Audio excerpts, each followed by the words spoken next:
Hey YouTube. Aw man, I love you guys. I seriously do. You guys are so wonderful. I think it was just a few months ago that people started commenting on my videos about how they suspected that my mom was a narcissist. And I just was like, oh, no, no, no, like that's just a characteristic. I mean, I remember having one person who I'm going to reach out and apologize to, of being like, like, no, like, I mean, I know you think she is a narcissist, but she's not. Of course she's not. Like, she's a borderline with, some of those, like, and borderlines have a little bit of narcissism in them. But, oh, but you guys kept talking about it with me, and so I was like, I'm going to check this out and just see. And of course, you were right. Of course you were. Oh my gosh. Thank you. Thank you for being so patient with me, and thank you for just your persistence, even though I think everyone just left like a comment, but they were just in succession, and just kept dripping that in front of me. And that was really great and exactly what I needed. Yes, my mother is a covert narcissist. You are right. Oh my gosh. It's like the 1-2 punch in the cluster B. Damn it. Oh, it would have been easier if she was just a borderline, but no, she also has to be a narcissist too. Yeah, I'm going to share with you guys a couple of videos from this amazing man who specializes in narcissism, and it's true. Covert narcissism is the trickiest. Can I just cuss? I'm just going to cuss. But it's the trickiest shit when it comes to personality disorders. And yeah. Oh man. So yeah, so my mother definitely is a covert because they come off as caretakers, and that is, as you guys, if you guys know my story, that is totally what my mom is a caretaker on the outside, because it's that whole, like, if she actually was to show who she was on the inside, she's afraid she wouldn't get what she wants.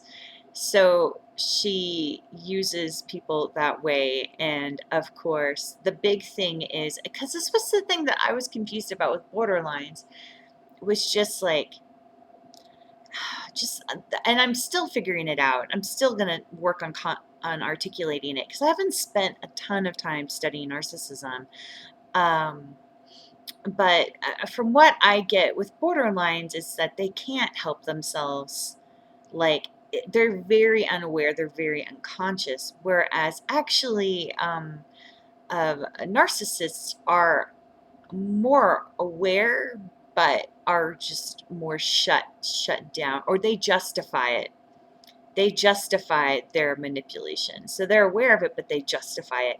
And that was something that I couldn't quite completely put together with my mom just being a borderline, because my mom being just a borderline would be just like the whole, like, she's practically helpless, but also too, she also has a bit more wiggle room, I think, to kind of work through her stuff. Like, she's maybe a little bit more open. But the thing is that, like, my mom has that, just that real manipulative edge. And I can see it in her that she knows what she's doing, but is bearing that muscle, and it's so awful. And talk about, like, and talk about, like, the whole, like, the big thing that coverts do is they are incredibly passive aggressive about showing themselves as the victim, and throwing their victims under the bus. Here's a perfect example that came to me while I was watching one of these videos. So my mom's side of the family is, as you can probably imagine, kind of is definitely a rough background. I grew up with aunts and with my mom grew up in a large family, huge Catholic family. And so she was the oldest of seven kids. And because there were so many of them then, like I'm only like 7 to 9 years younger than some of my aunts and uncles. Like that's how big of a family it was and stuff. So I grew up with the majority of my aunts and uncles, like watching them be kind of like train wrecks.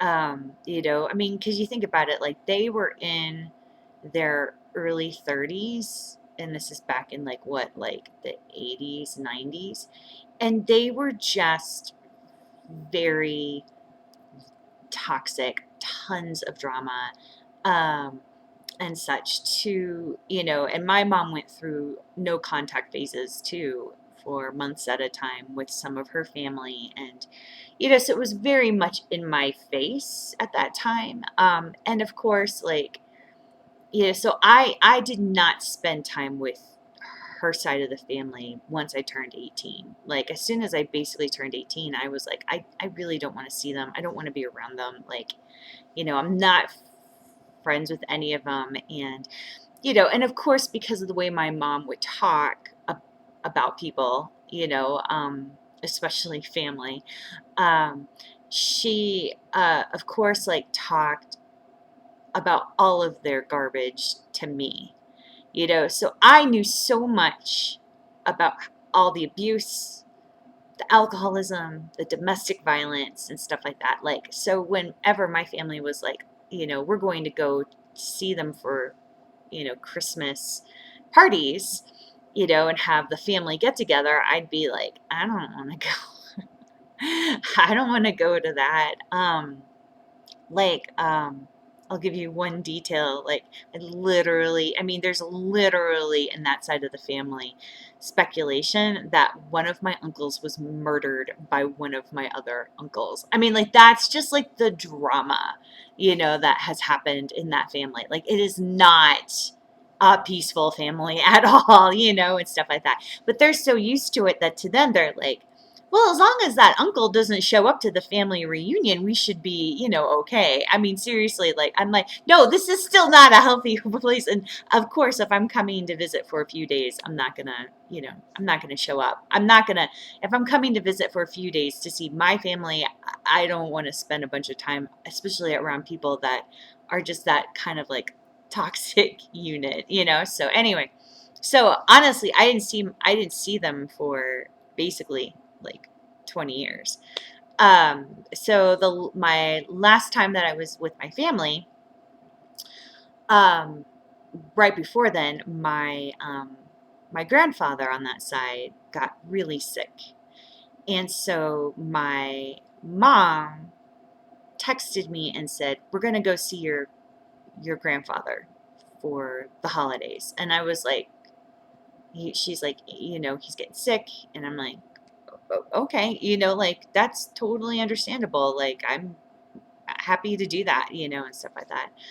Um, but what, but what she didn't do was tell me actually what we were going to was the Christmas family party. And so I didn't know about that till on my way. And so this is literally how it all went down.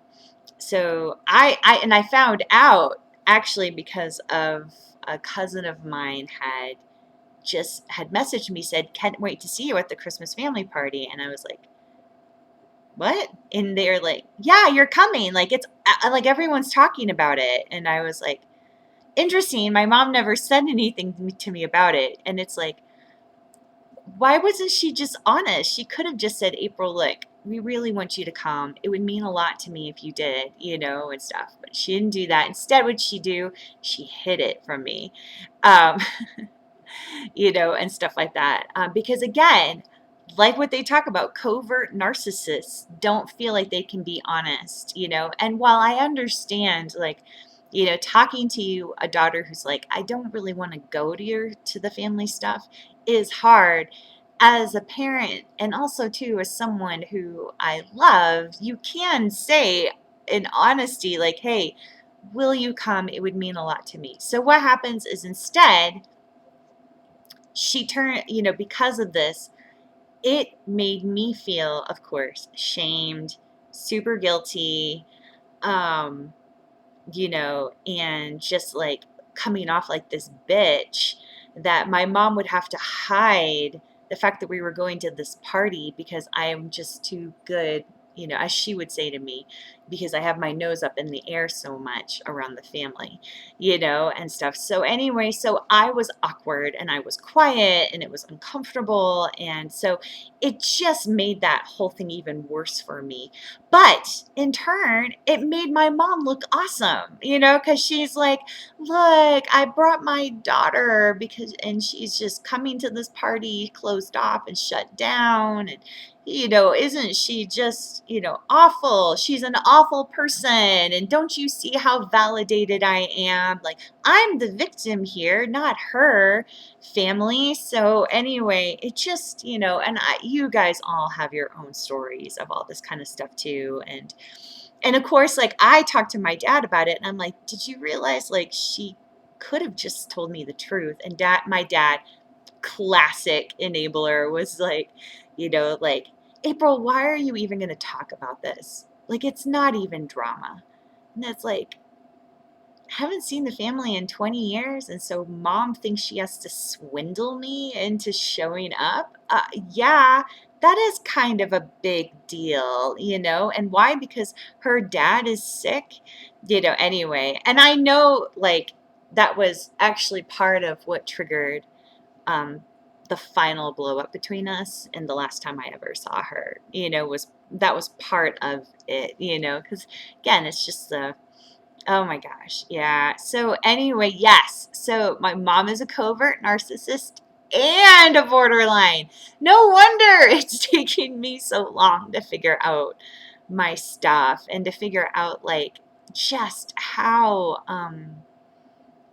just how out of touch I am with myself, of why, like, I am so easily confused by people, and how I am still, at times easily swindled, and why I gravitate to people who, like, ultimately I'm not enough or quote good enough for, or or people who can't quite appreciate me and stuff. And that's because I am not appreciating myself, because and that's what I need to do, so anyway, yeah. So thank you to everyone. I may dive into this, in all honesty. I don't know. Like, I mean, I think I will dive into it to a degree. I just don't want to obsess about it because I need to move my life forward, of course. But I do think, like, this adds another perspective and just another huge amount of validation to my own struggles and things like that, because these, like, caregivers who come off like caregivers but are really narcissists are crazy.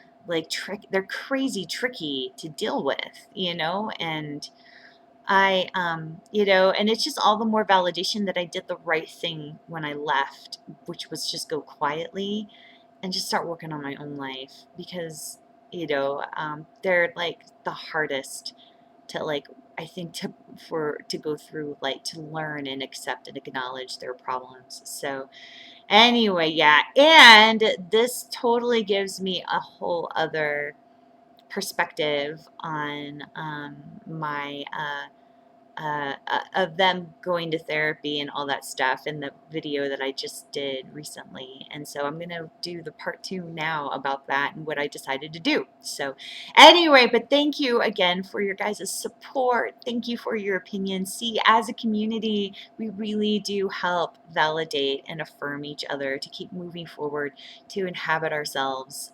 So anyway, you have a great day.